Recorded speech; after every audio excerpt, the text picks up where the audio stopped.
হাতে শিকল বাঁধা এভাবে পার্লামেন্টে প্রবেশ করলেন ভারতীয় আইন প্রণেতারা। তাদের অভিযোগ, যুক্তরাষ্ট্র থেকে নথিপত্রহীন ভারতীয়দের দেশে ফেরানোর সময় করা হয়েছে অমানবিক আচরণ। এরই প্রতিবাদে রাজপথে রাহুল, প্রিয়াঙ্কা গান্ধী সহ ডার্ক সাইডের নেতারা।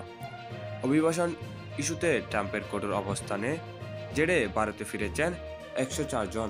বুধবার পাঞ্জাবে অমৃতসরে অবতরণ করেন তাদের বহনকারী মার্কিন সামরিক বিমান।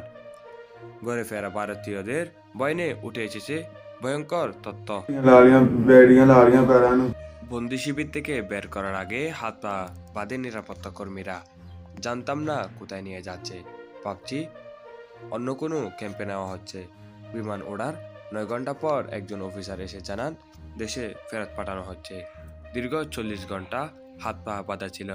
এমন খাওয়ার সময়ও খোলা হয়নি, শৌচাগারে যেতে দেওয়া হয়নি। ট্রেনে হিঁচড়ে নেওয়া হয়, ধাক্কা দিয়ে তেলে উঠিয়ে দেওয়া হয় ভেতরে লোকেদের। অভিবাসন প্রার্থীদের সাথে মার্কিন প্রশাসনের এমন আচরণে ক্ষুব্ধ ভারতীয়। এটি মূলত ভারতকে অপমান, এমন মন্তব্য করছেন কেউ কেউ। Every legal right to অবৈধদের ফেরত পাঠানোর সম্পূর্ণ অধিকার যুক্তরাষ্ট্রে রয়েছে। তারা ভারতীয় হলে অবশ্যই তাদের গ্রহণ করব আমরা, কিন্তু এভাবে হাতে করা পায়ে শেকল বেঁধে সামরিক বিমানে তাদের ফেরত পাঠানো ভারতের জন্য অপমানজনক। এদিকে প্রত্যাবাসনের প্রক্রিয়া নতুন নয় উল্লেখ করে পররাষ্ট্রমন্ত্রী জয়শঙ্কর বলেন, অবৈধ অভিবাসন বন্ধ করে দিতে মনোযোগ দেওয়া বেশি জরুরি। ভারতীয়দের সাথে যাতে দুর্ব্যবহার না করা হয় সে ব্যাপারে মার্কিন কর্তৃপক্ষের সাথে যোগাযোগের চেষ্টা চলছে।